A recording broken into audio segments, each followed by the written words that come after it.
You're listening to the Kings of the Ring Podcast Network.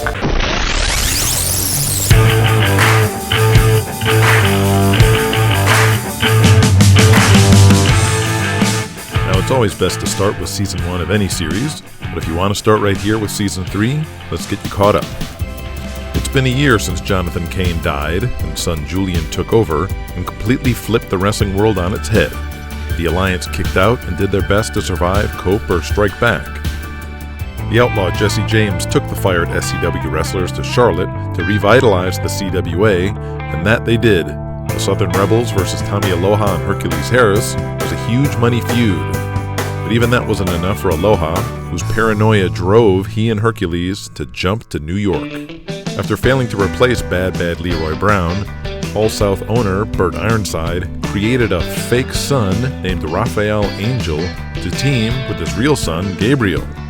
Fans weren't sure, and the guy playing Raphael was a complete tool.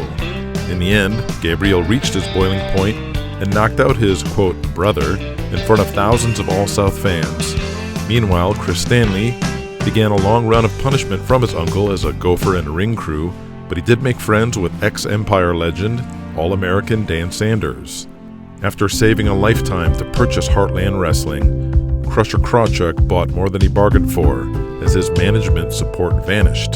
They got kicked off cable television for his debut Bloodfest, and after swiping the cable slot, Julian Kane marched his empire straight into St. Louis to run head-to-head. Crusher showed up at the EWF show and pulled a gun on Julian in front of the entire locker room, told him to never run St. Louis again, and caused him to piss his pants. Julian achieved a small measure of revenge when he sent a nosy ABC News reporter to a Heartland show to harass Crusher.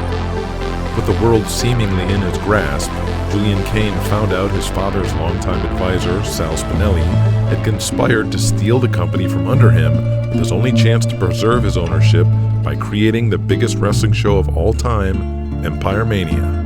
A true dream show.